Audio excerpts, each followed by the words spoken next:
Live from the Steel Twins recording studio in beautiful Traverse City, Michigan, it's your boys, the Cannonball, the Cannon, the Steel Twins.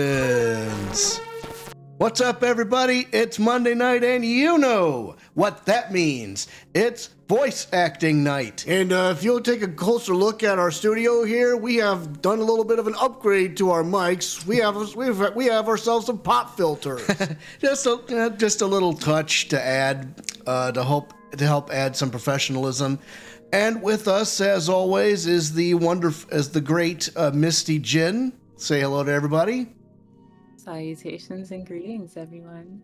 Yeah, and also the great and powerful. He's having some not any issues with his camera, but some issues with his beautiful face. But he is here in the chat. Keyblade Sonic, our Clavier Gavin. What's up tonight? Hello, everybody. Hi, everybody. How's it going, guys? We're all good, man. Such a twist. What a twist. Yeah, that is hands down. Like, that's one of my favorite lines so far. It just pops right out. So, yeah. So tonight we will conclude the case Turnabout Serenade, and if we have enough time and if we have enough gumption, we may even sneak into the first part of Turnabout Succession. But first things first, let's get this thing rocking. Oh, wait a minute. Hang on. Oh, there's one thing we gotta do. You mind if I kept this off here? Let's do it, package. All right, we got our bags ready. You gotta cap your bottle or a pin on your can. Go ahead and pull that pin or pull the top of your bottle here, because a Cannonball. What time is it? It's time to get bombed. Damn right, son.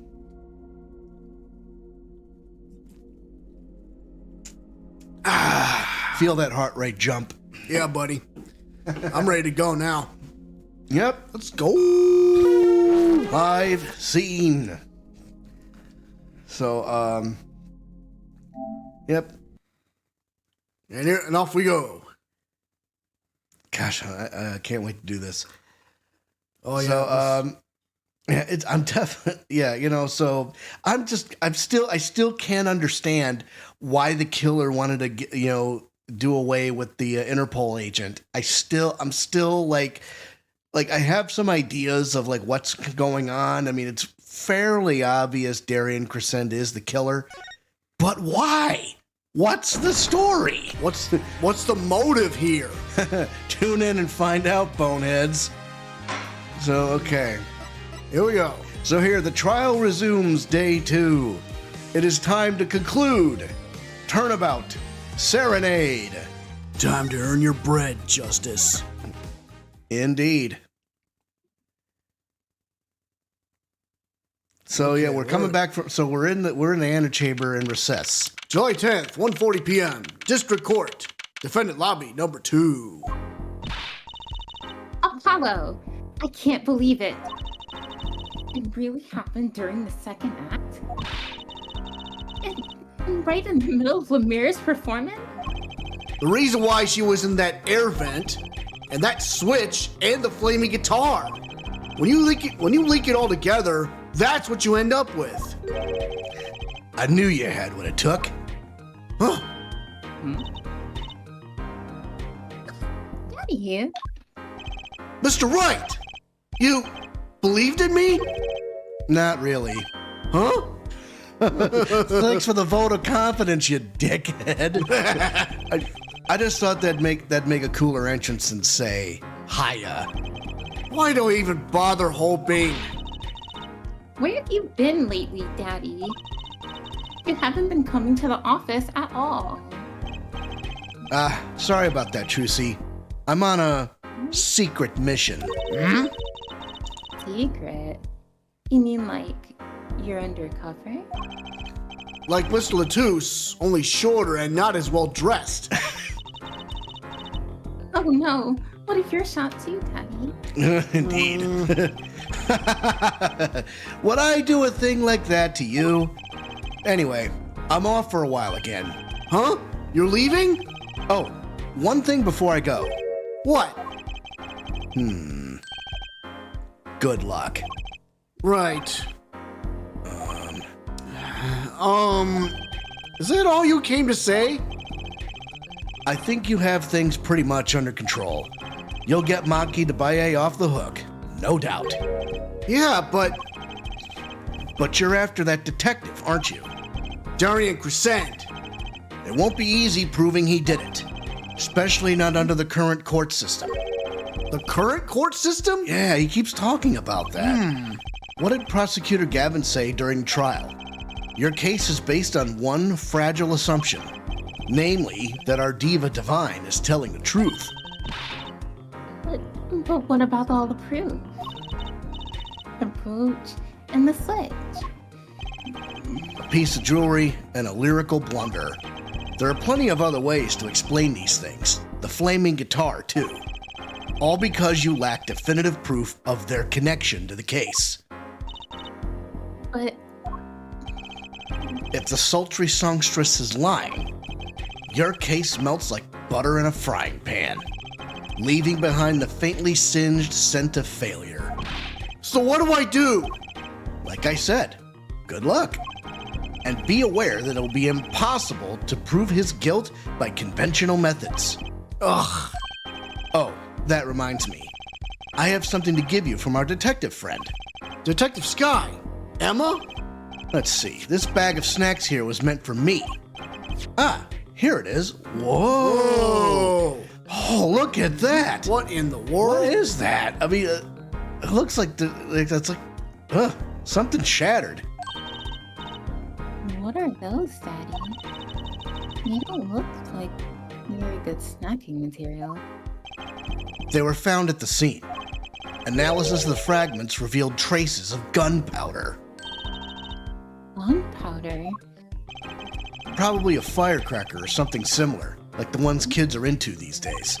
These fragments were found under the sofa at the scene of the crime, actually. Under the sofa? Hey, Apollo. That's where we found that little device thingy. The igniter. The igniter. Right. This. Interesting. Well, finally, some evidence that makes sense. Burnt fragments added to the court record. Found at the crime scene bearing gunpowder residue. Possibly a firecracker? Now remember, kids, we heard 2 gunshots, during the third act. Uh-huh. Oh. Maybe those are what the sounds are. Yeah. I think Maybe it's his gun. that's all for me, I suppose. See you after the verdict. Maybe. Right. Every man has an igniter inside him. Excuse me? Find Daryan Crescend's igniter and set it off. Might want to keep that in mind. Yeah. What is Twitch is or something. And he walked out the door, just like a magician, normally. Yeah. What does he want us to do? No conventional methods. What does that mean? I guess we just have to take his advice and hope it makes sense when the time comes. I guess. We're almost at the finish line. Hang in there, Trucy. Well, here we go, boys and girls. July 10th, 1:55 p.m., District Court, courtroom number 3. Order! All rise. Rubble. Court is now back in session. Prosecutor Gavin, where is Detective Crescend? In the witness lounge, ready to be called at any time. Very well. Might I add, I don't believe any of this. Daryan, was the first detective I ever worked with. We stopped working together when he moved to Criminal Affairs Division 3. But his guitar playing, it fires my imagination. That's nice, but it has nothing to do with the matter at hand. Correct? Oh, I know, Herr Forehead. Very well. Call the final witness to the stand. Detective Daryan Crescend. Oh boy, this guy with the bad hair. Name and occupation, please. Daryan Crescend. Hold on, I was gonna take over this. Fine. That's right. Daryan Crescend, Detective, Criminal Affairs, Division 3. Forgot. That's the International Affairs Division, for those of you who didn't know. And I'm a guitarist for the Gaviners. Maybe you've heard of us? Do you fully understand the circumstances under which you stand before us today? Yeah, I understand, Your Honor. What I don't understand is how you let this happen, partner. You gave me your word I wouldn't be standing here. The situation's changed, Daryan. And don't call me partner. So much for old friends. I see what you're doing, Daryan. You're pressing the prosecution. Your Honor, if we could begin the trial. Yes, it's high time we did. Let's hear your testimony. You may begin with your response to Lemire's testimony, if in fact you have anything to say about it. Oh, I got plenty to say. Lying must be a national pastime in Borginia, and wherever you're from, Mr. Justice. Ha! Conventional methods are out the window, huh? Here goes nothing. All right, time for a little witness testimony. Why does his overcoat look like a shark? I don't get it. Well, it does. Daryan's rebuttal. The diva's lying, plain and simple. She's got nothing to back up her story. In the first place, she never heard my voice. She forgot the words because she heard gunshots? As if. Didn't Detective Emma Sky hear those gunshots during the third set anyway? The shooting took place when I was on stage, man. Now, about those gunshots. So you claim Lemire's testimony was a lie? Hey, don't get me wrong. I dig what she's doing, trying to protect that kid. And she's got the court eating vague statements out of her hand just because she's blind. You go too far, Daryan. Look, all I'm saying is, you got a reliable witness. Why not listen to the detective? Detective Sky? I see. Mr. Justice, you may begin the cross-examination. He didn't waste any time finding our weak spot. I can't do this with Lemire's testimony alone. I'll have to find some other way to prove when the shooting took place. Cross-examination time. Daryan's rebuttal. Statement number one. Dave is lying, plain and simple. She's got nothing to back up her story. Hold it! You don't have any proof she was lying. Oh yeah, kid? You saying I lied? No, I'm just saying, Apollo, glare back at him. I couldn't help it. I flinched by reflex. Detective Crescend. Yeah? What do you want? Nothing. Apollo, chin up, back straight, you're wilting. This guy's hard as nails. He makes walking look downright cooperative. Remember that case? Shout out to Turnabout Corner. Look, there's no way the diva remembers my voice. In the first place, she never heard my voice. Hold it! You never talked to her even though you were playing in the same concert? Not a word as far as I can recall. But weren't there planning sessions or something? Gavin took care of all that himself. Daryan wasn't involved in any of the meetings with her. Ugh. As if you could just go around remembering everyone's voice like that anyway. Only an idiot would believe that. Lemire's hearing is very sensitive. She could remember him if she heard him, I'm sure of it. I just can't prove it. And I need proof. She forgot the words because she heard gunshots? As if. Hold it! We know she missed the words. The mixing board proved it. Oh yeah, there was a mistake. But blaming it on gunshots is just a lame excuse. What do you mean? The mixing board proves what? It proves there was a mistake in the song, a missed cue. So, she just flubbed it up big time, that's all.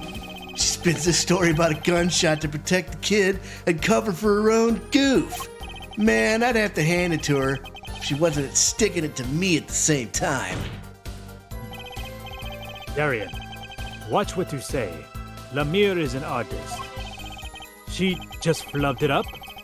There's no small accusation for a performer of her caliber.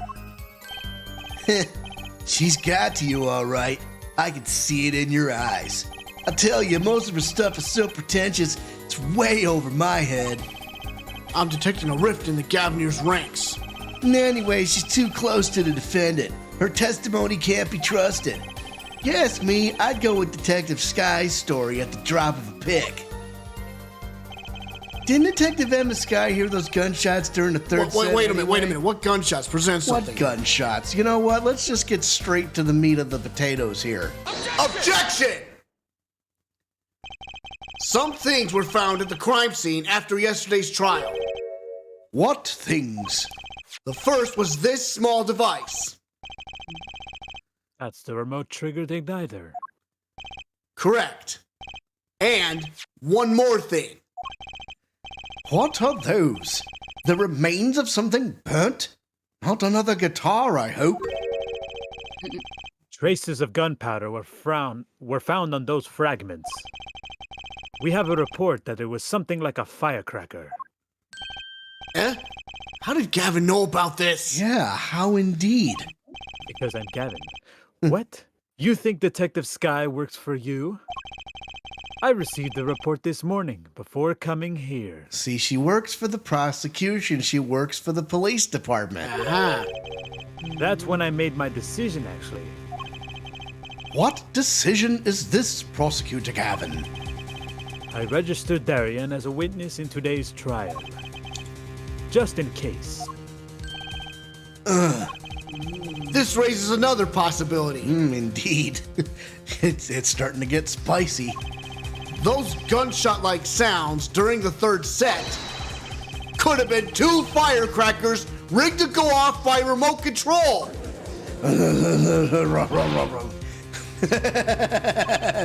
You got an active imagination, don't you? But you shouldn't say every little thing you think. Your explanation there seems a bit too convenient to me. How so? So you're saying these firecrackers just happened to go off right when two witnesses came walking by? Ha! That's right.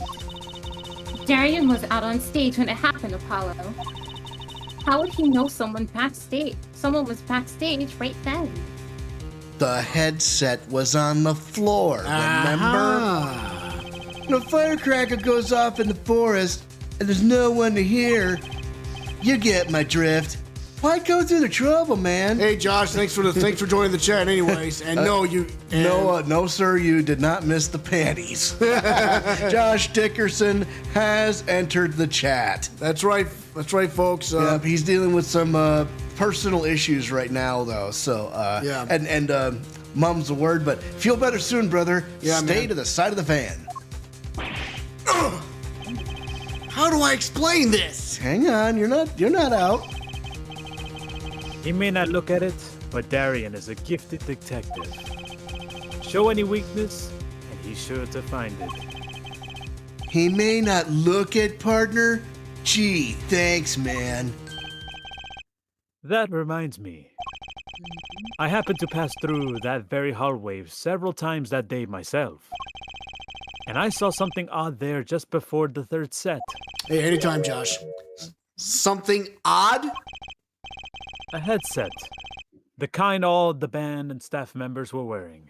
Oh, yeah. Wow, he's catching up to us before we are. Huh!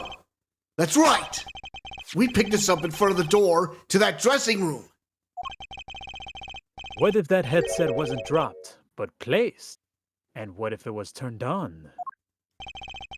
You could hear what was going on in that hallway, even if you were out on stage. Fair. Whose side are you on, Gavin? Listen to me, Daryan. There are no sides in a court of law. Which is why I now turn to you Herr Forehead. I've a question for you. Huh? For me? The igniter and the burnt fragments that were found at the crime of the scene. At the scene of the crime, Fresh paint of coat. it's certainly a possibility that they were part of a ruse to fake the sound of gunshots. Well, now. Throw the headset from the hallway into the mix, and you could fabricate an alibi. But we're still no closer to proving anything. Those gunshots might have been real, or fake, we can't say. Ugh. You've raised the possibility that the shots heard during the third set were faked. Now you need to prove the other half of the case. The other half? Look, I'll just tell him. Huh? He wants you to prove the thing went down in the second act, while our little piano player was on stage. That right, Captain? Indeed. If you can't prove that, then to continue this cross-examination would be pointless. Well, Mr. Justice, can you prove that the crime took place during the second set? Yeah, I think. You better know, Apollo. Otherwise, we're through.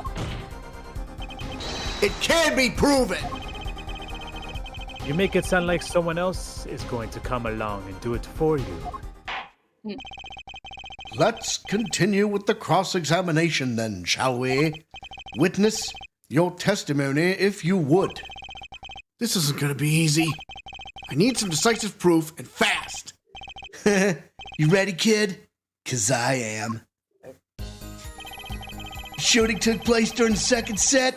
If you're so sure, let's see your proof. Well, She forgot the words because she heard gunshots? As if. And she never heard my voice. Alright. Diva's line plain simple. She's got nothing to back up her story. Oh, the lyrics, either postcard, revolver. I guess, okay. objection! I knew we were bringing up the mixing board, just not sure when. It seems there was clear proof left behind. Right here in Lemire's song. Her song? What exactly is this, device thingy? A new variety of gramophone, perhaps? Holy smokes, how old is this guy? Come on, we just used this. And don't get me started on gramophone. This device was used to record the performance part by part. Part? You move the sliders to adjust the volume. Each instrument is adjustable separately, Lemire's voice included. Oh, but what does this prove? According to Lemire's testimony, at the moment of the shooting, she forgot the words to the song. Ah, you intend to examine the recording at the moment, yeah? We might even hear those gunshots. Exactly. Ridiculous. How are you supposed to hear gunshots back in that dressing room out on stage? Have you forgotten, Daryan? We were all wearing these headsets. Oh, We were all deeply involved in our performance. But Lemire's headset would have picked up what she heard all the same. yeah, because she was standing right above the air vent. Then let's get to analyzing that recording. Right now. Lemire stopped singing when she heard the shots fired. Find that spot, and I'll find the gunshots. All right, so Yes, join the party. Okay, So to try play turning down is, all but one. Try turning down all but one. no, okay. Well, first let me play everything.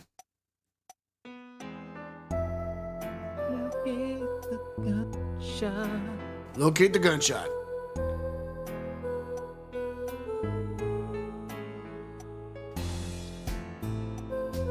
That's it.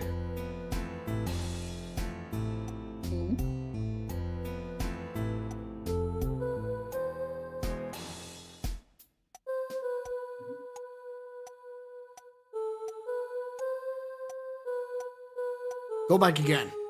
So hold on. So we know that the second part's where the song trails off. So now let's just keep doing it. Okay. That's the guitar, but Okay. So that's the bass. that's the bass guy. You want the voice, right? That's the piano. No, I'm under the impression that the gunshots are on a different slider. No. Those are the drums. There. Oh, there it is. Heard it. There we go. Heard it. Take that! Alright. Your Honor, listen closely to this part. This is a track with Lemir's vocals. When you stole away the keys, my heart held on to so tight. We're probably going to see this a lot. Oh yeah. Bam. Leisure. I did hear something faintly there, yes. Why, it sounded like a gunshot. What? This has to be some kind of mistake. I believe a case has been made. Gunshots were heard during the second set, which means Lemir's testimony was true. Cheeseburger. Order. So, she was telling the truth about what she heard. It was the other man speaking, not Mr. LaTouse. Well, what did he say? It's over. Press the switch. Now. Just after that, there was a gunshot, and then the guitar caught on fire. Detective Crescend, you weren't on stage during the second set. You could have done it. But why did we only hear one gunshot on the recording? Weren't 2 bullets fired from this weapon? Lemire was moving through the air vent, Your Honor. She must not have been close enough for her mic to catch the first shot. But then, as she passed over the dressing room, the gun fired again, and Mr. LaTouse's life was taken. Well, Detective Crescend? Once again, I am reminded of something. Huh? Our performance that day. Your performance? Remember, Daryan missed a cue. Seeing the mixing board jogged my memory. You were there too, her forehead. What is it with today? Problem after problem. Achtung! My hog won't start. My guitar case is busted. My guitar's been burnt to a crisp, and to top it all off, someone's dead! And then there was that performance just now. What was all that about? This part is off. Which is that? Second guitar. It was you, Daryan. Y'all starting early tonight. Hey, Dawn, thanks for joining the chat, bro. Sister, I yep. thought it was strange at the time. How could you miss such a simple cue? I know you. I know how you play. You're better than that. Yeah, well, You what? And Prosecutor Gavin, what are you getting at? I'm talking about the murder weapon. Mr. LaTouse 45 caliber hand cannon. As we have learned, even the shooter doesn't go unscared with a revolver that size. Doing all right, Dawn. The kickback is enough to dislocate your shoulder, if you're an amateur. Wait! You mean his playing was affected because he hurt himself shooting that revolver? Oh. You're forgetting something. Yes, Detective Crescend? I am a trained police officer, you know. I've had firearms training. Plenty of it. I'm no amateur. The standard sidearm issued to police officers is a .38 caliber weapon. a much tamer beast. Also, the murder weapon belonged to the victim, Mr. LaTouse. Which suggests there was a struggle between killer and victim. So, the killer might not have been holding the revolver correctly when he fired. Is that what you mean? The thought had occurred to me, yes. Oh. Well, does the witness have anything to say to this? Detective Crescend! What I want to ask is what Mr. Sleeves Rolled Up Ready for Action has to say. Hey you, attorney. Me? Exactly which piece of your evidence is decisive again? You got a little noise on a tape that could be anything. And you have an alleged guitar cue missed due to a .45 caliber kickback. I weep for this case, Gavin. I really do. You can line up your little weak pieces of evidence all you want. I didn't shoot that manager. And that's the obvious truth. The witness has a point. The defense's arguments, while persuasive, are not decisive. I believe we should hear what the witness has to say in response to the case so far. Your testimony, please, Detective Crescend. Tell us your reasons why you couldn't have done it. All right. Round 2. Witness testimony time. Spill the beans, punk. Proof of innocence. Come on, why would I even want to kill that manager? You want a reason? Easy. I got no motive, man. Wait a minute. This was that diva's first trip to this country, right? How could I possibly know her manager? If I didn't know him, why would I want to kill him? Motive. Well, he already knows that he's an Interpol agent. A simple reason indeed. Prosecutor Gavin, is it the case that Mr. LaTouse had not been to our country before? According to our records, yes, not even once. I see. Very well. Mr. Justice, you may begin the cross-examination. Great. Now I need to find a motive. Well, we got one. Oh yeah. I think he knows where he's going with this. Why would I even want to kill that manager? I got no motive, man. It's that diva's first trip to this country, right? How could I possibly know her manager? If I didn't know him, why would I want to kill him? Well, I got an idea to present some evidence here. Wait, I don't think so. What could possibly be his motive? Well, Let's ask him. but that's the same for Machi. No motive was proven for him. Come on, he traveled around the world with that old fart. He had plenty of time to come up with a motive of his own. Ugh, more than I sure did. I mean, think about it. This is that diva's first trip to this country, right? What is story telling us? Hold it! Daryan, you're a detective with international affairs? Yeah, what of it? Even if this was Mr. LaTouche's first trip to this country, you still could have met him prior to the concert. Huh? Or don't you take any international trips in international affairs? That's right. Well, Detective Crescend? That's your game, is it? Guess I better confess then. Confess? Yeah, it's a bit of an embarrassment, but I've never been sent overseas. What? But you're an international... See? Me and Plains got a difference of opinion. We don't like each other much. My condolences, Her Forehead, but he's telling the truth. He's never set foot outside the country. I can guarantee it. As it turns out, my division has plenty of work to do locally as well. That's so unfair. Okay, how could I... let's press him on that first statement. Hold it!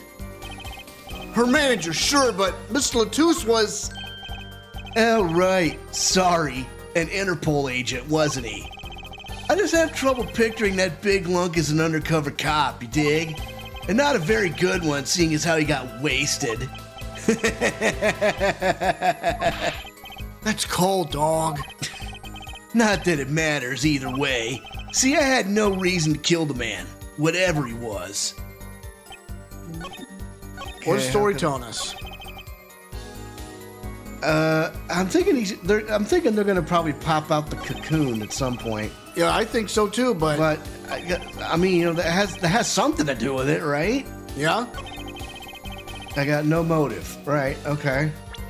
No motive, you say? Well, take a look at this. Objection! Yeah, Smuggler. Your Honor, take a look at this. what's that? Looks like candy. It's not. Don't lick it, please. Detective Crescend, ever seen this? Looks like a piece of candy. What it is evidence. Don't lick it before you try it. Specifically, this is a replica of a cocoon. It was found among the victim's belongings. A cocoon? Never seen one of that color. It is a variety only found in the Republic of Borginia. Nowhere else. All right, but what is this cocoon replica doing in my courtroom? Surely this has nothing to do with a motive for killing Mr. LaTouse, does it? It does. Wait, I think it does. Oh, come on, don't step down now. You don't sound so confident, man. A cocoon. Is it one of those silky cocoons? The kind that you can make, well, silk out of? Not this one. This cocoon makes a powerful curative. A curative? For what? Apparently, it's the most infatuous at treating a disease thought incurable. I would pronounce that efficacious. Okay. I have no idea. Efficacious. Thank you. It is the only medicine of its kind. However, it is illegal to take one of those healing cocoons out of Borginia. Whatever for? If it's such a miracle cure, why not share it with the world? Yeah, that's what I've been wondering. We looked into the matter at some length. Apparently, it is difficult at all to manufacture the remedy from the cocoon. Yet, if you change the process only slightly, you can easily make a large quantity of something else entirely. A deadly poison, in fact. What? Oh boy. There was an incident several years ago where some of these got out into the black market. It caused quite the commotion in the global community, though the media was kept largely unaware. So it's like V for Vendetta stuff.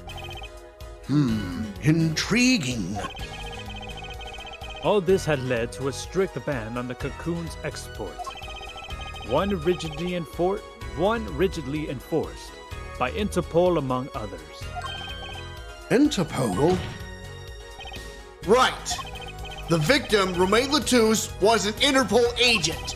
Detective Crescend, you insist on referring to him as a manager, but that is misleading. Romein LaTouse wasn't killed as a manager. He was killed as an undercover agent. Says trying to smuggle this gumball into the country? That what you're trying to say? I'm saying that could well be a motive for murder. So I was gonna sell it on the black market. Make myself a pretty penny? Ridiculous. I mean, totally unthinkable. Unthinkable, you say? Why?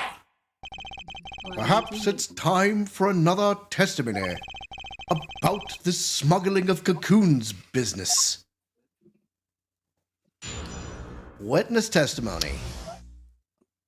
Cocoon smuggling. International Affairs got a memo about these cocoons. Interpol's all hot and bothered about them. Can't sell them on the black market. Too dangerous. Well, Yeah, cocoon smuggling ain't exactly lucrative anymore. Man, I'm in international affairs. I know the deal. remember when you read that paper? Mm-hmm. And you discussed it with, Machi and, Yeah, we know it's a cure for incuritis, and we know someone who has it. Oh. Indeed.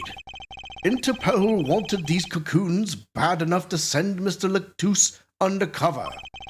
You kids think up the craziest things, but no way am I going to risk life and limb just to get my hands on some dirty cocoon money. Not the most noble of statements, but duly noted. According to reports, these cocoons top Interpol's list. Selling them to an underground organization would be risky. Very well, you may begin the cross-examination. This is the only motive I've got. He was up to something, and I'm gonna find out what. Maybe he was up to something good. I've thought about that, too. International Affairs got a memo about these cocoons. Interpol's all hot and bothered about them. Can't sell them on the black market. Too dangerous. Not necessarily on the black market. Present something here. Okay. What about that article? This guy here, this newspaper article about the Chief Justice's son. Yeah. Objection! Why not choose a less dangerous buyer then? I would. How clueless are you? Everyone on the market's dangerous. The second they found out I was a cop, I could kiss my keister goodbye. Why sell to a black market buyer? How about someone like this? That article, that's about the Chief Justice's... A deadly poison can be extracted from the cocoon, but so can a cure. And not a cure for just any disease, a cure for incuritis. Incuritis? I've heard of that somewhere. You went to visit a victim of the disease this morning. Aha! Why, that's the disease the Chief Justice's son has. You aren't saying... Our witness is a detective. He would have contact with the Chief Justice. You are saying the Chief Justice would never deal in contraband. Not even to save his own son's life? But even if the deal went through, why it'd be an international scandal? That's Detective Crescend's insurance. If word ever got out, the one with his neck on the line would be the Chief Justice. Detective Crescend, is this true? First I'm a murderer, now I'm a smuggler? How many crimes are you trying to pin on me anyway? Distasteful as it is to think about, if the Chief Justice were the buyer, why a seller couldn't hope for a better deal. A very cowardly seller. Don't let sleeves over there trick you. So I made a deal with the Chief Justice? Where's your proof? Well, Oh yeah, and you're forgetting one other important thing. do tell. Interpol isn't the only ones out there watching this. Borginian Customs barely sleeps. They're so worried about cocoons getting out. So we were informed. Let's continue with the cross-examination. Virginian Customs is very thorough. Everything and everyone gets checked. Including a guitar of some sort? Well, hang on a second. Objection! I think I know how he got it in.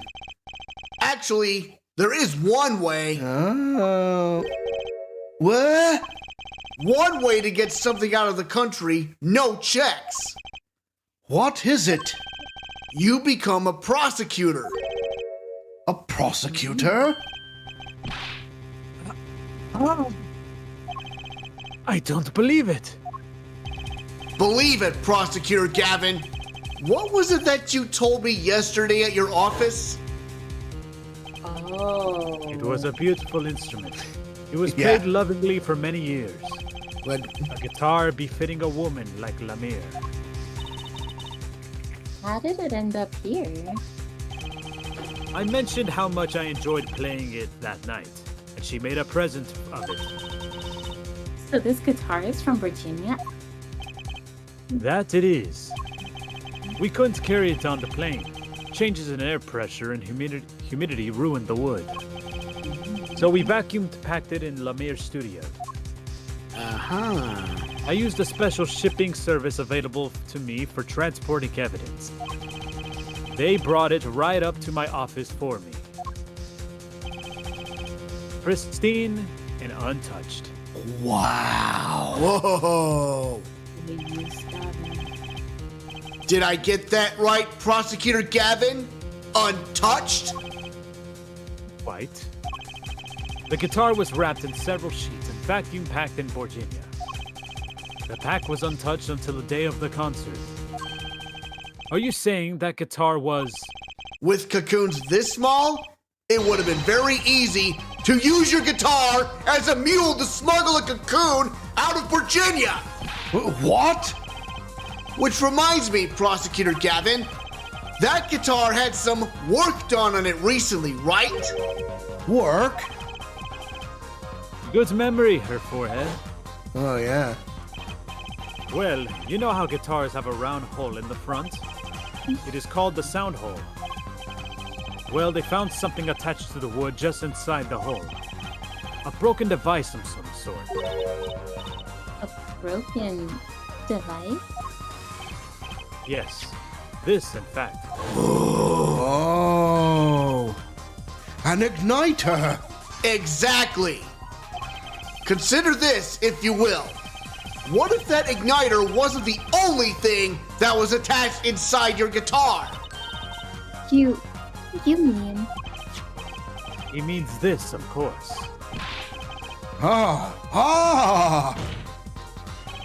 There was a way to get a cocoon out of the country. They could use picky Prosecutor Gavin's privileged guitar as a mule. And who better to do that than someone with access, like a member of the band? Yeah, York.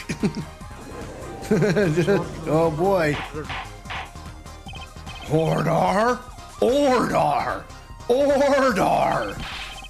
So the igniter Was placed in there for a clear reason, it seems. It was a safety precaution. a precaution? Ah, her forehead. At last, it all comes together. Every strange thing that happened that day. Care to review? Maestro, the gentle sounds of Lemire's ballad, if you please. First, my keys were stolen, a harmless misdemeanor, which forced me to break my lock on my guitar case. The key was stolen to retrieve the cocoon from the guitar. I see. But things didn't go so well. The smuggler wasn't counting on the guitar being wrapped. Only a member of the band could get near that case. Unwrapping the guitar would raise too many suspicions. Then the concert began. Right about this time, a very large problem presented itself to the smuggler. What's that? Mr. LaTouse. Ah, Mr. LaTouse, an undercover agent, was onto something. He would have known about the guitar. He'd only have to check the shipping records. So, Mr. LaTouse tried to examine the guitar himself. If the cocoon were confiscated then, the jig would be up. The only thing left for the smuggler to do was to get rid of the whole lot. it's over. Press the switch, now. The guitar burst into flames and the cocoon was lost. Yeah, it was destroyed. And then, Mr. LaTouse died. Would Lemire dare to witness it? There's your case.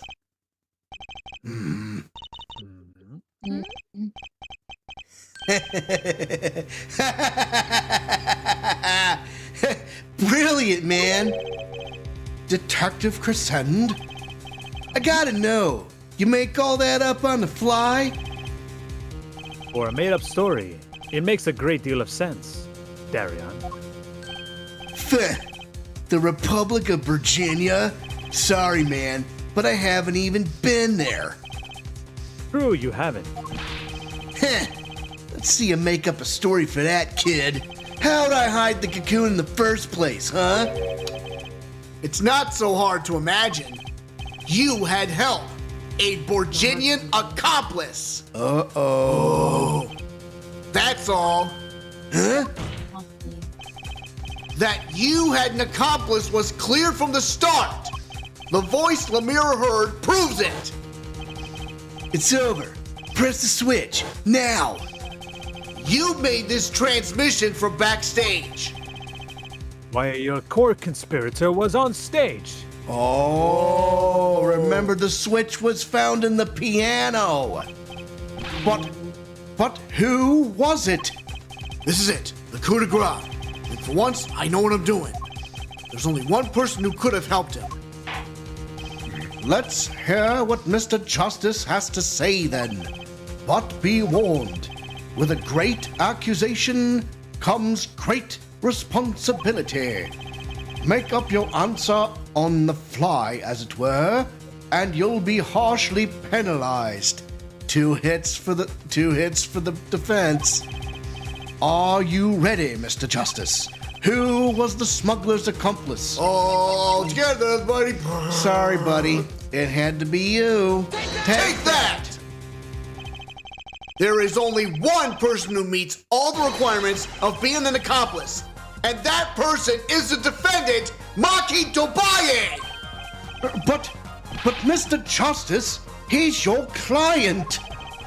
A defense attorney accusing his client? That's a new one. I assure you, no one is more unhappy about this than I. But I am here to defend him in the murder of Mr. LaTouse. And I stand by my statement earlier that he is innocent of that particular crime. Indeed, the defendant is Borginian. He does meet the basic requirements to be the accomplice. But what if it was in fact Lemire? It couldn't have been. Well, you seem sure of yourself. The reason is electronic signals, Your Honor. Electronic signals? Recall that this remote only works to a range of 30 feet. Beyond that, it's useless. Yes, that's true. Now, think back to the testimony. When the shooter made his transmission, Lemire was in the air vent, right above the dressing room where the shooter stood. Let's look at this strange diagram. This is the area that the remote could reach from the air vent. And guess where? Well, looking at this, it seems that Lemire still could have done the deed. No. When the shooter made that transmission, the stage was slightly different than shown here. It was in the middle of the guitar's serenade. Part of the stage was raised. Prosecutor Gavin and the Lemire stand-in were in the air. They were on a tower which happens to be 15 feet tall. In other words, the remote couldn't have worked from Lemire's position in the air vent. Well, Detective Crescend, what do you say to that? Your Honor? Yes, Detective? Could we see the video where Gavin's guitar burns? Just one more time? Well, I don't see why not. What? Don't tell me he has a way out of this. Yeah, hang on. No, there's a way. We can get out of it. Listen to the piano, though. Sure, but a fleeting melody. That... It wraps itself around me, and now through the air I fly.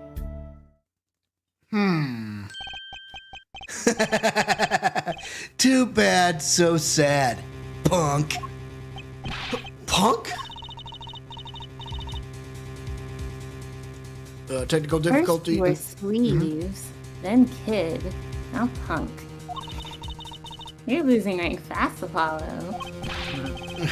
What exactly were we supposed to see in this video? The problem isn't what we see, correct, Daryan? Right, it's what you hear. We are musicians after all. Care to explain for us non-musicians? Sure thing, punk. Let me get your yarn straight first. You're saying I ordered the Wii pianist to set off that igniter? That right? Yes. Well, in order to do that, he'd have to press a switch. Am I right? Okay. Well, take another listen. Pay attention to the piano. Piano?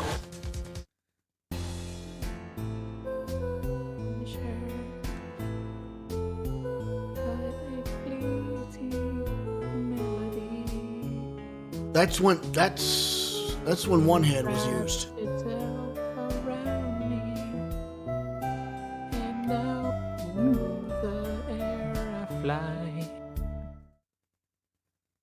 I did it as quiet as I can so you can hear. Yeah, it's okay. No worries. That's fine. What seems to be the problem there? The piano sounded just fine. And that's the problem. Man, you still don't get it? Ah! Yeah. How's he supposed to hit that switch if he's playing? You got Ms. Diva, the guitar, the bass, the piano, and the drums. The only one with her hands free was the diva. Hang on. Wait a minute. Mirror. Yeah, hang on a second. Remember where we found the switch. And remember how we found it in the first place. Yep. But according to you, she couldn't have been the accomplice, could she? Ugh. Your accomplice would have had a hard time helping out if they couldn't even press a switch. Rubble cheeseburger.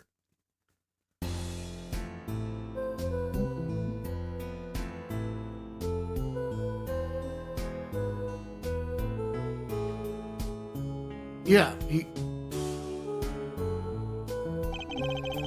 the piano plays non-stop.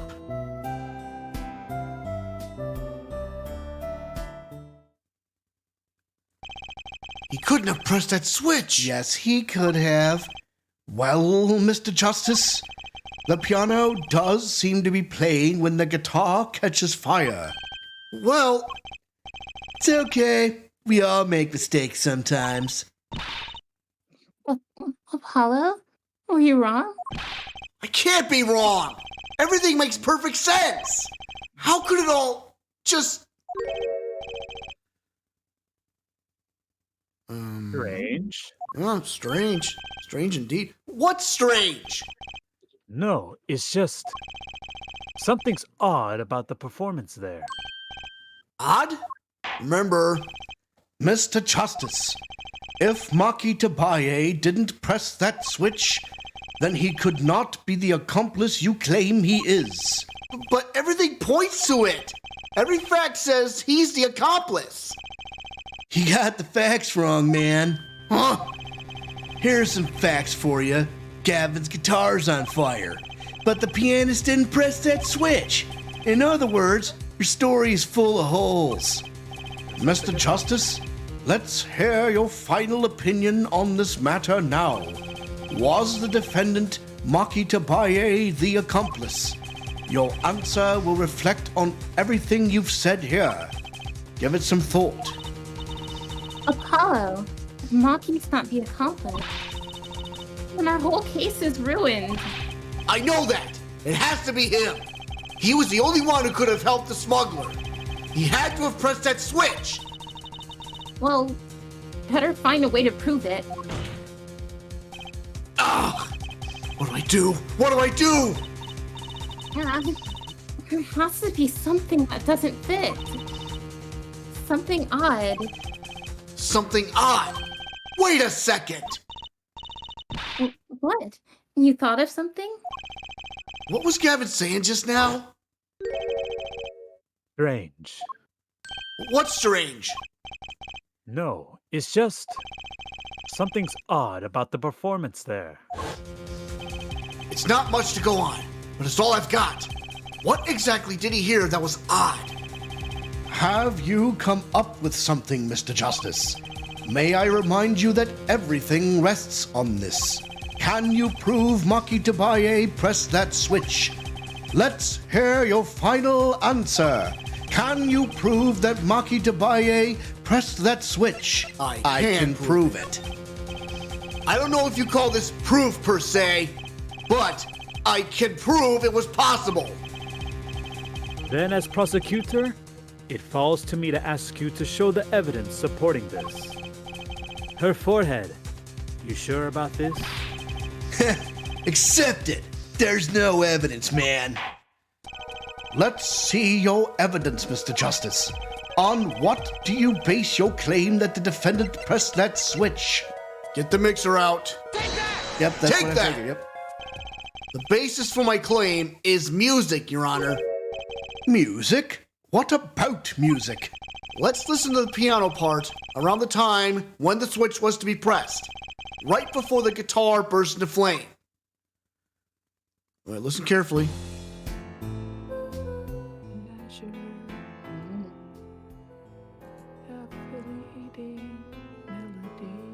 That's when one hand was used.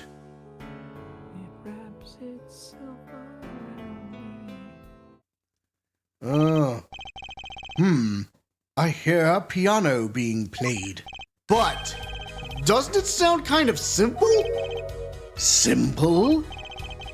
Ah, I think I know what he's suggesting. You think Machi could have played that part with one hand?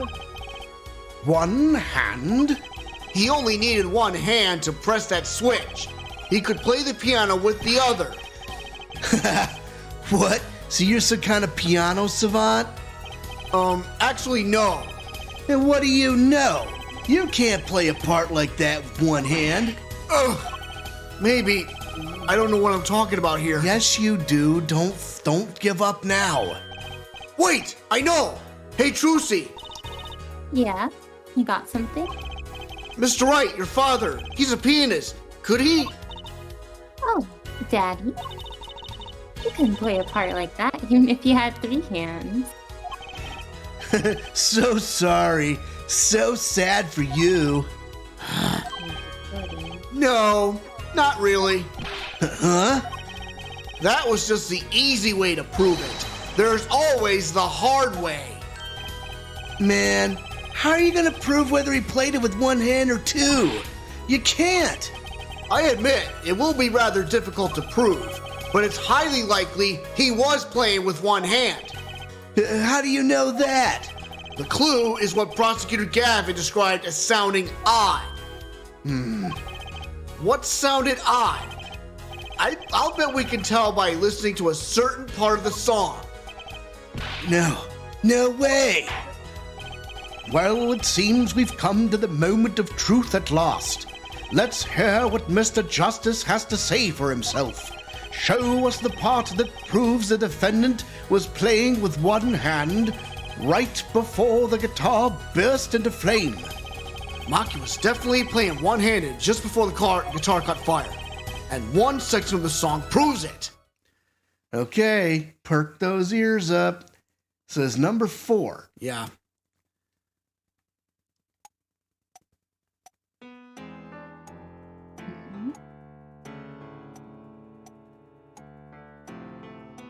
Next part.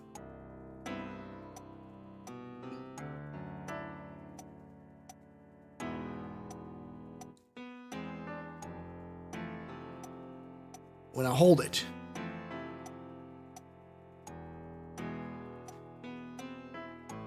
Okay, so that's when he used one hand, but go back to the first part. Back when he used both hands.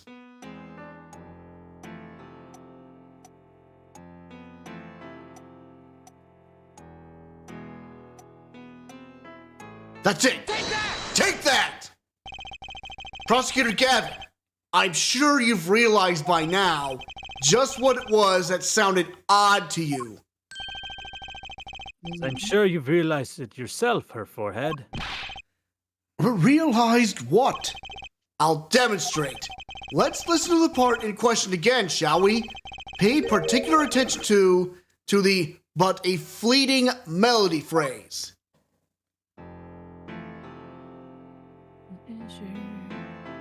But a fleeting melody. Yep, see that? Right at that point. Man, how many times do we have to listen to the same thing? You're right. Enough of that. Huh? Let's listen to another section, shall we? Another section? The guitar bursts into flame at the end of the second verse. Let's listen to the same spot in the first verse. Pay attention to "Oh That Night in Your Embrace."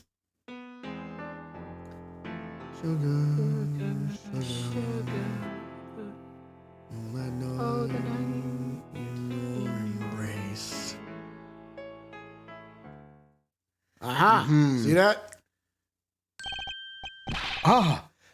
Play verse 2 again.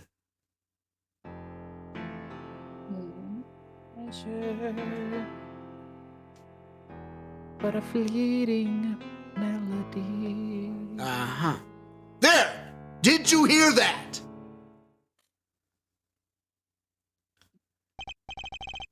They feel the same, true, but they're clearly very different. What? Well put, Your Honor. The phrase in verse 2 is quite simple, but the same phrase in verse 1 has high and low notes. You'd have to use two hands to play that for sure. What's that proof? I would think you'd know that by now. This is why I hate dealing with amateurs, man. So the two verses had different arrangements. Happens all the time. Not this time, Daryan. Huh. There's no point in changing an arrangement if you can't hear it clearly. And that wasn't the point. I've had him play specifically so that the piano would stay in the background. Oh. That is what I noticed. Why should the same phrase sound slightly different? I asked myself. Now ask yourselves why Machi changed how he played. And there's only one answer. He needed a free hand in order to press the switch. No!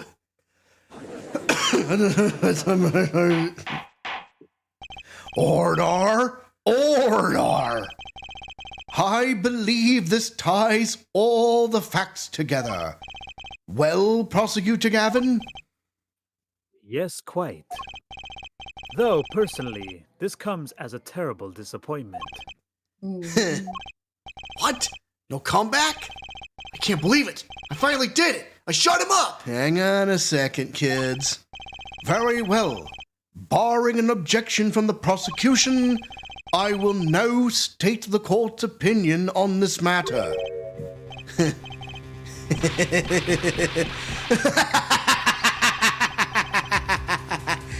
Good show, Sleeves. No, great show. It's not over? I don't like it when he looks so happy. You tell him, Gavin. Tell him what's so disappointing. Personally, I'm terribly disappointed. In you, her forehead. Huh? Me? Yes. Don't get me wrong. Your case is solid. The facts all checked out.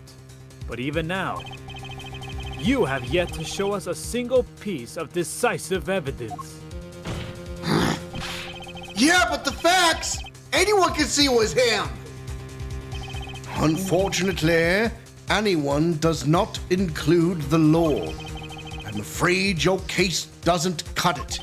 But... 1,000 facts might point toward the same conclusion. But without decisive evidence, it's not proof. That's the rule under our current legal system. Now look at that. 1,000 facts might point toward the same conclusion. Without decisive evidence, it's not proof. That's what Phoenix is trying to fix. I don't believe it! It does not seem as though the defense has any more evidence to present.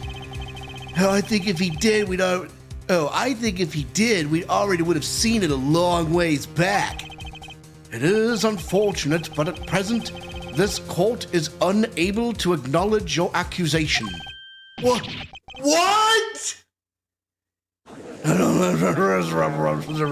The truth is staring us all right in the face. Why can't they see it? What's the point of a legal system that protects criminals? Apollo, remember what Daddy said? It won't be easy proving he did it, especially not under the current court system. So what do I do? Like I said, good luck. And be aware that it'll be impossible to prove his guilt by conventional methods. Ugh. Every man has an igniter inside him. Find Daryan Crescend's igniter and set it off. Oh. I wonder what he meant by every man's igniter. Oh, I wondered that myself. I think he just meant a weak spot, no? The kind of thing that a single spark could turn into a wildfire of emotion. I won't be able to press him further by conventional means. I've got to find a weak spot in this guy. Something fatal. So can I get back to work now, or what? May look like I got a lot of time on my hands, but I got no more time to play pretend with this deadweight attorney. Well, Mr. Justice, we've come this far without decisive evidence. This witness won't be coming back to the stand once we let him go. Every man has an igniter. Huh? Didn't you say the better the guitar, the brighter it burns, Prosecutor Gavin? Ah, yes. Good guitars are kept dry is why. Yeah, and why was that other guitar missing? And why was the body moved to the top of the stage? We haven't gotten that explanation yet. That provides the best sound. Even a small spark could cause irreparable damage. Your plan has an igniter in it too, Detective. It was there from the very beginning. What? Fighting time, Justice. If you blow this one, he'll be out of your hands for good. Go for it, Apollo. Damn right. What? And this igniter's supposed to come burn me up? That's almost poetic there, Mr. Attorney. All the better. I'm rather fond of poetry. And I intend to hear this one through to the very end. Ugh. Her forehead. You are accusing this man, Daryan Crescend, of 2 crimes. The murder of Mr. LaTouse and the smuggling of a Borginian cocoon. This is your last chance to prove your case. This trial has already run on for far too long. Mr. Justice, this will be my last warning. The moment this igniter of yours turns into a dud is the moment this cross-examination ends. Understood? Yes, Your Honor. Then let's have it. Show us the basis for these accusations against Daryan Crescend. Okay, this is really my last chance. The key that will take apart Daryan Crescend's plan is... It's either present evidence or call a witness. Well, we're calling a witness. Your igniter isn't a piece of evidence. Uh-oh, I think I know who. Huh? So what is? It is true that I couldn't show decisive evidence, but perhaps what I needed to prove my case was something else. You mean a witness? Oh, I think I know who it is. Proving his guilt is a tall order, but I've got just the person to do it. Very well, Mr. Justice.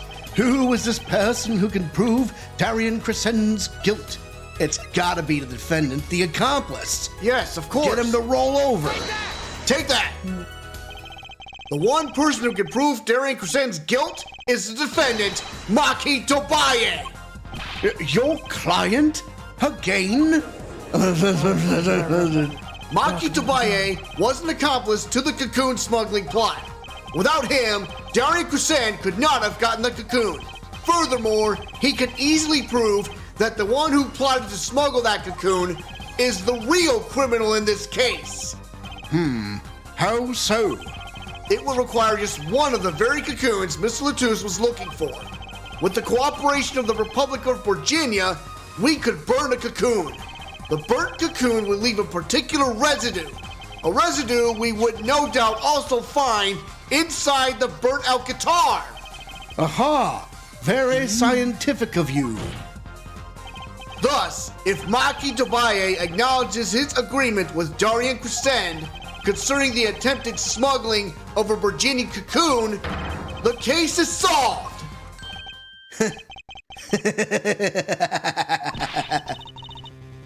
Daryan's laughing again. Yeah, good luck trying to get him to admit it, because guess what? What happens is, if he admits he assisted someone in smuggling a cocoon, he gets put to death too. You think he really wants to do that? Your unrelenting passion is remarkable. You really want to get me, don't you? Too bad you'll never be able to. Why not? Little key tickler won't acknowledge anything, especially not anything to do with cocoon smuggling. What's this all about? Taking a cocoon out of the country means death. By Borginian law. Yeah, see? If our pianist really was a smuggler, then testifying about it would be suicide. Believe me, he's not talking. But you're wrong, Detective Crescend. What? It's the other way around. If Machi doesn't admit to smuggling here, he's in deep trouble. Huh? How? Look, if Machi admits to smuggling here, then he'll be tried in our courts by our laws. You don't get the death penalty for smuggling in our country. The victim in this case was an undercover Interpol agent. I'm sure that news has already reached Borginia. And they'll likely broadcast our dealings in court today. Including the parts about the Borginian cocoon. Yeah, but... Uh-oh. Here we go. But if Machi doesn't admit to smuggling now, he'll eventually be picked up by the Borginian police.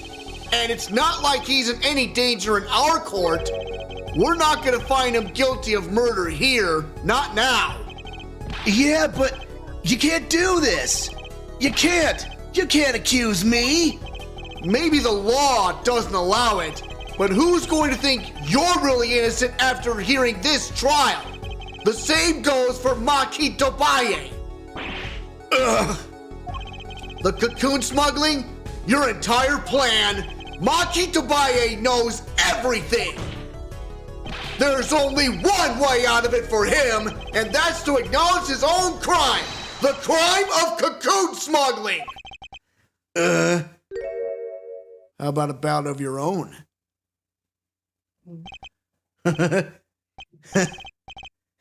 Don't worry there. I'll get you out of the country. I'll set you up someplace, a hidden mansion, real nice. You want a house made out of cookies, or no, a house made out of pianos? Come on.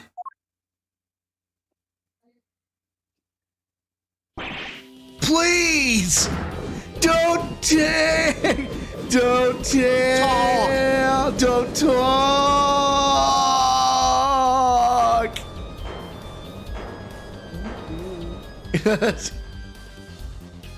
You ready to rock, baby? Time to rock and roll. Yeah, baby. Daryan, I consider that my last session with you. We've rocked. I'm guessing we can treat that outburst as a confession. Uh-oh. He's laughing again.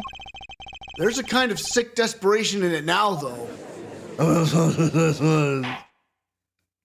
Daryan Crescend, you're under arrest. Well, have you been listening to today's trial? Yes. And you'll talk? You'll tell this court everything? I didn't want it to turn out this way, but I'm not the kind of lawyer that can overlook a crime.